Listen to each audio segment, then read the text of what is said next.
ये कहानी है एक ऐसे शख्स की जो डोंगरी की तंग गलियों से निकलकर मुंबई अंडरवर्ल्ड का बादशाह बन गया। 70 का दशक मुंबई अंडरवर्ल्ड में जब हाजी मस्तान की पकड़ कमजोर हो रही थी, उसी वक्त 19 साल का एक लड़का तूफान बनकर उभर रहा था। इस लड़के ने न सिर्फ हाजी मस्तान की गैंग को बुरी तरह तबाह कर दिया, बल्कि आगे चलकर करीम लाला की पठान गैंग से सीधी टक्कर लेकर मुंबई की सड़कों पर गैंग वॉर छेड़ दी। सैकड़ों लोग मारे गए, जिसमें से एक उसका बड़ा भाई भी था, जिसकी मौत का बदला उसने करीम लाला के भाई को मार कर लिया। मुंबई के लोगों में उसका खौफ जितना बढ़ रहा था, वो खुद उतना ही बेखौफ होता जा रहा था। स्मगलिंग, वसूली, रियल एस्टेट और मैच फिक्सिंग के जरिए उसने करोड़ों रुपए कमाए। वो बॉलीवुड की फिल्मों में अपनी ब्लैक मनी लगाकर उसे व्हाइट करवा लेता और एक्टर्स से लेकर प्रोड्यूसर्स तक हर किसी को हफ्ता देना पड़ता, और जब कोई हफ्ता देने से मना करता तो ये सरेआम उसकी हत्या करवा देता,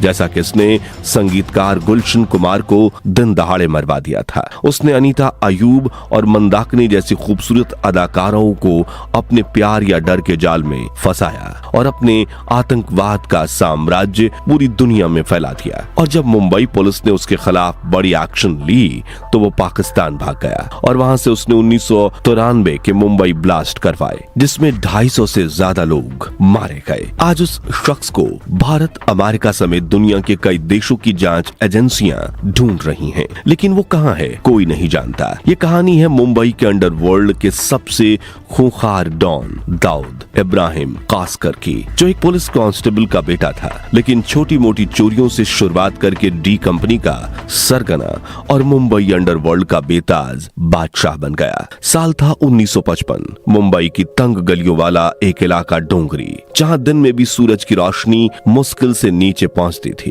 वो डोंगरी जहां उस वक्त हाजी मस्तान, करीम लाला और वरदराजन मुदलियार जैसे नामों की तूती बोलती थी। इसी भीड़ भाड़, गली कूचों और गरीबी के बीच एक बच्चे ने जन्म लिया। नाम था दाऊद इब्राहिम कास्कर। पिता इब्राहिम कास्कर पुलिस के हेड कांस्टेबल थे और माँ अमीना बाई एक सख्त लेकिन धार्मिक औरत। घर बड़ा नहीं था, लेकिन ख्वाब बहुत बड़े थे। समय बीतता गया और इब्राहिम के घर में बच्चों की संख्या बढ़ते हुए 12 तक पहुंच गई। सालों पहले इब्राहिम अपनी बीवी के साथ निराले शाह बाबा से मिलने गए, जिन्होंने उनसे भविष्यवाणी करते हुए ये कहा था कि उनके 6 बेटे होंगे, उनमें से उनका दूसरा बेटा आगे चलकर बहुत ही फेमस होगा और पैसे वाला आदमी बनेगा, और ये बेटा था दाऊद इब्राहिम। इसलिए इब्राहिम ने बाकी बच्चों को साधारण स्कूल में भेजा, लेकिन दाऊद के लिए चुना एक इंग्लिश मीडियम स्कूल। लेकिन वक्त का खेल निराला होता है। साल 1966 में एक high profile murder case solve न कर पाने की वजह से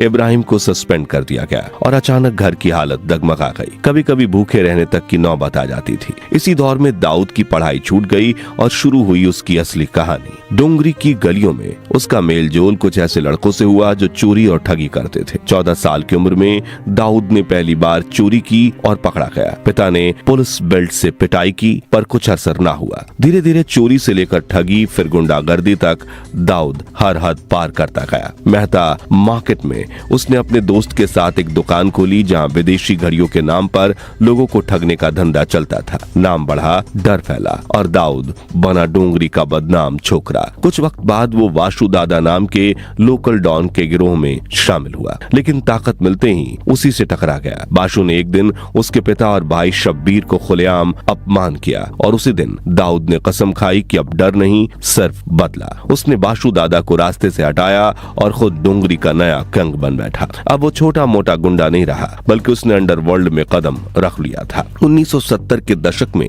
दाऊद ने कुछ समय के लिए हाजी मस्तान के लिए भी काम किया। वही मस्तान जो बिना हथियार उठाए भी पूरी मुंबई पर राज करता था। पर दाऊद को मस्तान की ये शांति रास नहीं आई। वो डर नहीं, दबदबा चाहता था। मौका मिला जब हाजी मस्तान ने उसके 2 दोस्तों को पठान गैंग से पिटवा दिया। बदला लेने के लिए दाऊद ने प्लान बनाया। खबर थी कि हाजी मस्तान की 5 लाख रुपयों से भरी अटैची मरीन लाइन में मालाबार हिल्स जा रही है, और 19 साल की उम्र में दाऊद ने अंडरवर्ल्ड के बादशाह की गाड़ी रुकवाकर वो अटैची लूट ली, जो असल में हाजी मस्तान की नहीं बल्कि बैंक की थी। इसलिए मामला सीधा पुलिस तक पहुंच गया, और जो पुलिस टीम इस केस की इन्वेस्टिगेशन कर रही थी उसमें उसके पिता इब्राहिम कास्कर भी थे। जब उन्हें पता चला कि इस लूट का मास्टरमाइंड कोई और नहीं बल्कि उनका बेटा बेटा है तो वो दाऊद की पुलिस वाली बेल्ट से पिटाई करते हुए उसे थाने ले गए और बड़े पुलिस अफसरों के सामने अपने बेटे के काले कारनामे के लिए माफी मांगी।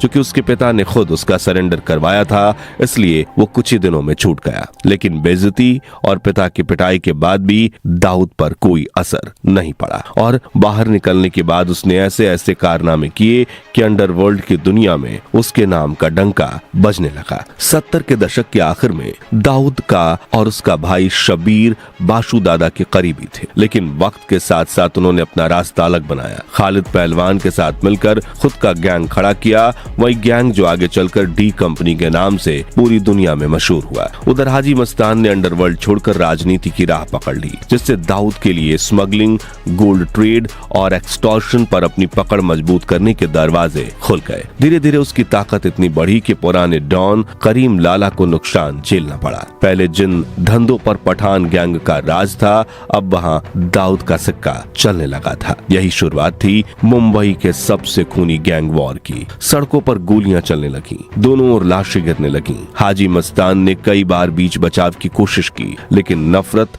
और व्यक्तिगत हो चुकी थी। एक बार करीम लाला के आदमियों ने दाऊद को पकड़कर बुरी तरह पीटा। उस दिन उसे सिर्फ चोट नहीं लगी थी, बल्कि अपमान का जख्म भी मिला था, और वही जख्म उसके अंदर बदले की आग बन गई। आने वाले सालों में ये दुश्मनी एक एक कर सब पर भारी पड़ी। 1981 में मनिया सुरवे और पठान गैंग ने उसके भाई शब्बीर की हत्या कर दी। इसके बाद दाऊद का दिमाग सनक गया। उसने पुलिस से हाथ मिला लिया और दुश्मनों की जानकारी देकर उनके गैंग को एक एक करके खत्म करवा दिया। 1982 में मनिया सुरवे एनकाउंटर में मारा गया, बल्कि दाऊद का हिसाब अभी पूरा नहीं हुआ था। 1984 में करीम लाला के भतीजे समद खान को उसने 19 गोलियां दागकर मौत के घाट उतार दिया और 2 साल बाद करीम लाला के भाई अब्दुल रहीम खान को भी मरवा दिया। अब पूरा अंडरवर्ल्ड उसके कब्जे में था। दाऊद ने मुंबई, गुजरात और दमन के तटों से इलेक्ट्रॉनिक गुड्स, ड्रग्स और गोल्ड स्मगलिंग पर कब्जा जमा लिया और इसी से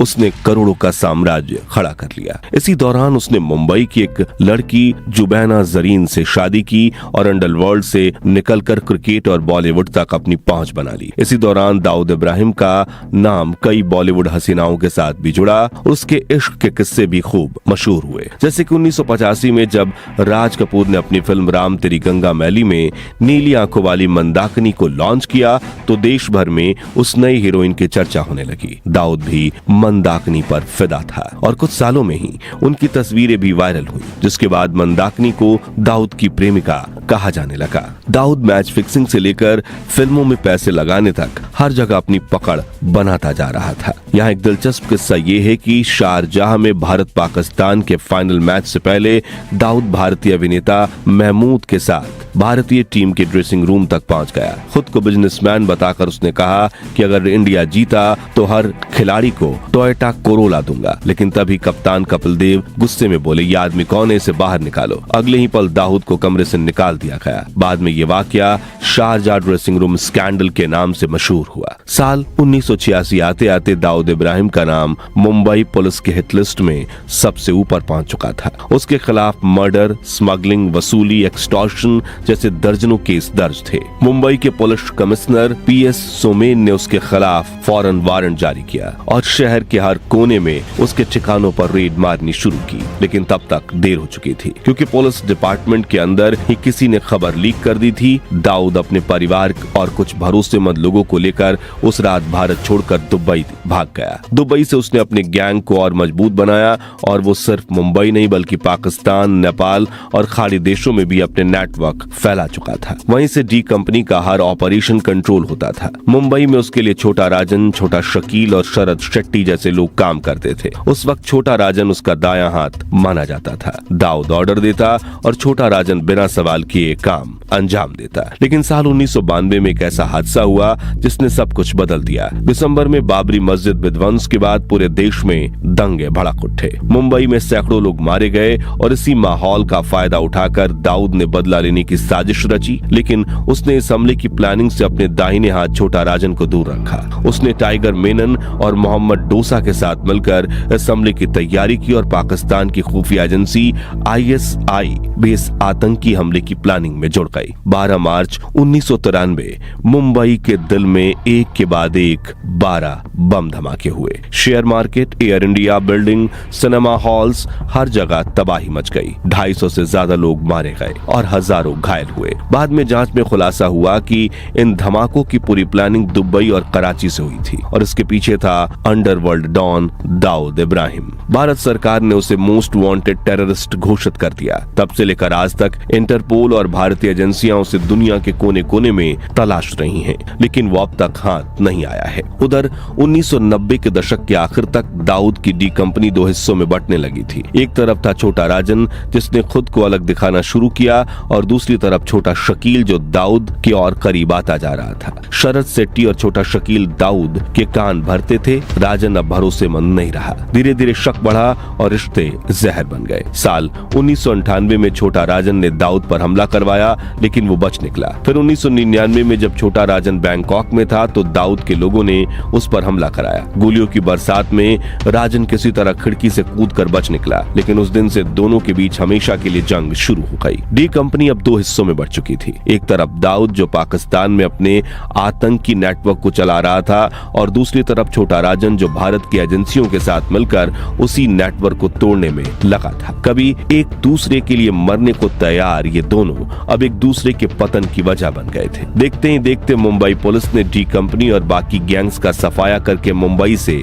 अंडरवर्ल्ड की जड़ें उखाड़ फेंकी। लेकिन इन सब के बीच दाऊद का रहस्य और बढ़ गया। कोई कहता वो कराची में है, कोई बताता उसने पहचान बदल ली है, लेकिन सच्चाई कोई नहीं जानता था। साल 2003 में भारत और अमेरिका ने दाऊद को वैश्विक आतंकी घोषित कर दिया और उसके सिर पर $25 मिलियन का इनाम भी रखा। कई साल बीते और 26 नवंबर 2008 के दिन मुंबई में एक बार फिर आतंकी हमले हुए, जिसमें 166 बेकसूर लोग मारे गए। इस हमले की जिम्मेदारी पाकिस्तान के आतंकी संगठन लश्कर-ए-तैयबा ने ली, लेकिन रिपोर्ट्स की माने तो जांच आगे बढ़ी तो पता चला कि इस हमले की साजिश में दाऊद भी शामिल था और पाकिस्तान में बैठे दाऊद के नेटवर्क्स ने ये सारी साजिश की थी और मुंबई में आतंकियों की मदद भी, चाहे वो लॉजिस्टिक सपोर्ट देना, फाइनेंसिंग करना या लोकल चैनल्स के जरिए उनकी मूवमेंट्स को आसान बनाना। कई रिपोर्ट्स में यहाँ तक दावा किया गया कि डी कंपनी के कुछ पुराने गुर्गों ने हमले से पहले मुंबई में आतंकी किरियानी जासूसी में भी मदद की थी, लेकिन दाऊद फिर भी गायब रहा। बीते 20 सालों में भी कभी कोरोना, कभी हीट अटैक, तो कभी जहर से दाऊद इब्राहिम के मारे जाने की अफवाहें उड़ी हैं, लेकिन हर बार ये खबरें झूठी साबित हुई। 1992 में भारत से भागने के बाद दाऊद दर्जनों बार अपना नाम और पहचान बदल चुका है और ये भी कहा जाता है कि पकड़े जाने के डर से उसने हुलिया बदलने के कई बार